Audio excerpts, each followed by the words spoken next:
What's up? I'm back. I need some caffeine. I'm trying to push myself right now. I'm not too jumpy or too pumped, but anyway, I'm gonna try my best. I'm gonna go character to character once a week. So basically, this week I'm talking about Venom. Everyone loves Venom. He's an awesome character. Maybe one of the most beloved villains from this character's batch of villains. You know, he's awesome, visually very cool, sharp teeth, big scary eyes, the goop he could shoot, the suit, the everything about him is awesome. Who played him in my movies, in my films, my issue episode thingies? Everybody. Everybody played him. I had a guy, the same guy that played the Sand Guy, threw him in that suit. Let's talk about the suit first. So basically, I ordered a pure black spandex suit off the internet. You know, you can order those, by the way, like off eBay or something. I mean, if you buy them from maybe China, Japan. They're like $2 for a full body suit. Just nothing to it, just the body suit, zipper and back. It's just the shipping's a lot to the US. So the shipping might be like, $25. So I would order like 10 different suits just to get them all at once. So the Venom, I had the classic Venom t-shirt, the black, white, boom, you know what I'm talking about, the spider. I just took the t-shirt, cut out the spider from the front, cut out this big spider emblem on the back. I did that for all the black suits, by the way. Spidey guys, Venom, anything that needed like that. Like those, basically the only two. But I cut out the T-shirt, glued it on there. You know, I had a bigger dude that actually helped out for a little while. Put the suit on him because it had to be stretched. You can't just have this floppy little suit and then somehow get it. So you have to have the guy wearing the spandex suit, glue it on him, and just let it sit there, while it's drying. So he just hung out in my apartment at the time, for like 3 hours wearing that suit, just sweating his ass off.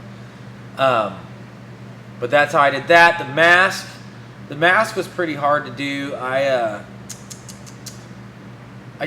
found a monster mask with sharp teeth, just a normal monster, like from any store, like a costume Halloween store. Cut the mouth out. I had the black spandex mask, just plain. Obviously cut holes.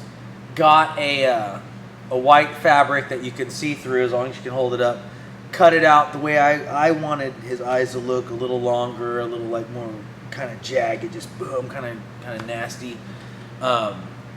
But then I glued that plastic mouth. Well, I basically cut a hole, and then I didn't even cut a hole. No, it was just completely spandex, and I glued the mouth with super glue and everything I could onto that mask. So that's why my Venom guy, he's got the eyes, and then that boom, and then the way I made his mouth so that it looked like he was talking, kind of like a puppetry kind of effect. I just got a fish line, and just hooked it in under one of the teeth, or like across or around one of the teeth, and had it down here out of the shot, so that like you just pull on it, or I had someone pull on it, or I pull on it, and then just as long as you're out of the shot, just whatever he says, his mouth moves along with it, just like a normal puppet. That was pretty much it. I really liked the character, but oh man, I probably had I think 5-6 different people in the suit. I remember I wore it one time. Even if I had a smaller guy, this guy was available. I need all these shots with this character. I can't fit it in for another week. Like, I need to get these shots now. I stuffed that mother trucker. I just got on the suit. Obviously, I'm not a big guy. I was small during the filming of Peter's Web because I needed that tight, small, thin, ripped look. But I remember stuffing it with t-shirts, just boulder like boom, because I knew I needed the delts, the buys, the arms, the quads needed to be huge. Obviously, I wish I could have found just a solid bodybuilder that was like just a solid, 275, maybe 250, but just small waist, but just boom, just enormous and tall, maybe 280, just like well over 6 feet something, 6'3", huge bodybuilder, roided out of his mind, just monstrous.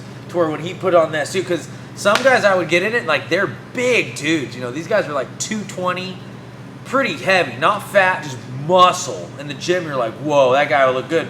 You get that suit on him, doesn't look big enough.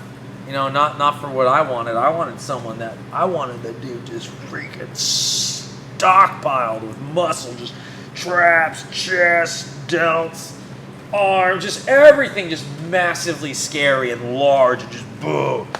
So even the normal guy I would put on, he just looked small. Or he looked bigger than me, but still, in comparison for what I wanted for that character, I wanted that character to be huge. Couldn't get it, but I mean, getting my best. Looks alright. Obviously it could be better. I need money to make that happen, or just people, time, whatever. But I'm glad I did the way I did it. I got it done. Yeah. I mean, the guy that played Eddie, who becomes actual Venom. He was a cool dude. His name's Christopher. He worked out at the gym, and I remember, this is a funny story. I remember approaching him. And I've never even talked to this guy before. And I was a personal trainer. So I remember he's sitting on a bench pressing. And I go up to him because I know he's sitting on the bench. So I kind of kneel by him. Let me see. I don't think a customer's coming. I might have a customer. No, I'm good. So I just remember kneeling down and being like, hey, have you ever done any acting or anything like that? And he's like, no. Well, I'm making a movie. Hold on, I'll be right back. And then I took off because I had a client. And so I keep going back to him in between my client. Like I'm setting my client up to do this exercise or that exercise. So that I would run back over to him.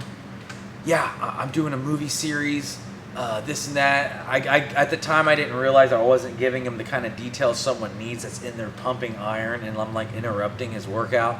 And I'm like, basically, he told me later on, like, he thought I was gay.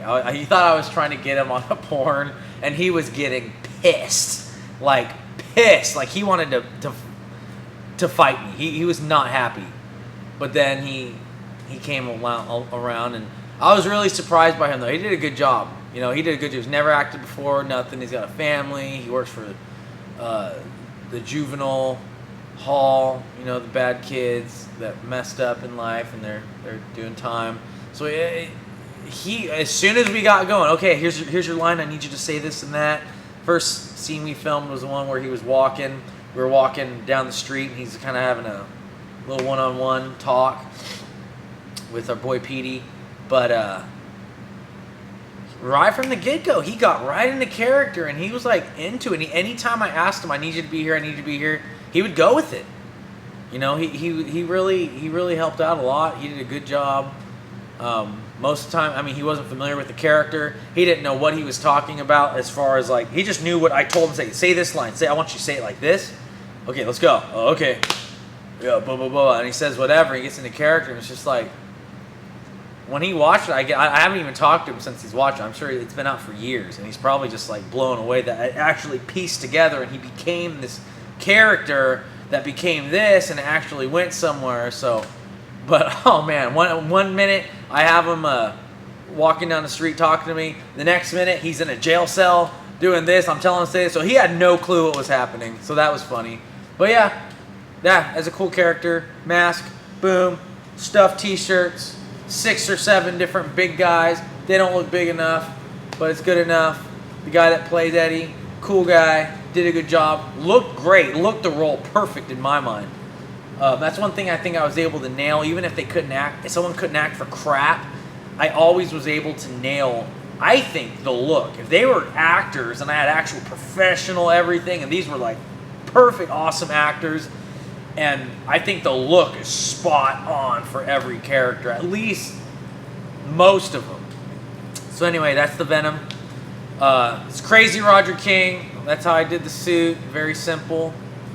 For his web effects, same thing as the Spidey guy.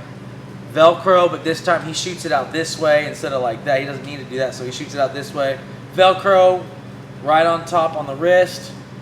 Wiggle, wiggle, wiggle, wiggle, pull, boom, put the arm down in reverse mode. Boom, bam, all of a sudden it just appears and it's shooting out towards that way. So that's it. That's that character. I had a lot of fun with that character. It's hard to breathe out of that mask though. That one, it was a lot harder to see out of. It was more delicate, so putting it on and taking it off, you wanted to limit that. So in between shots, setting up stuff, like whoever was wearing it, was just stuck in it. Because I mean, the more you take on, put on that mask, take it off, put it on, this thing's just glued. It's not so constructed like a solid piece, so I was always very careful with that mask. So that's the way I did it. Let's see how you do it. So CrazyRogerKing, subscribe. I'll talk to you next week. We'll take on another character, and I'll just do the same thing I'm doing now. Just riff. I'll just scat, and you'll get a little more insight as the weeks go on. So I'll talk to you guys next week. CrazyRogerKing, thank you very much, and I'll see you later. Bye.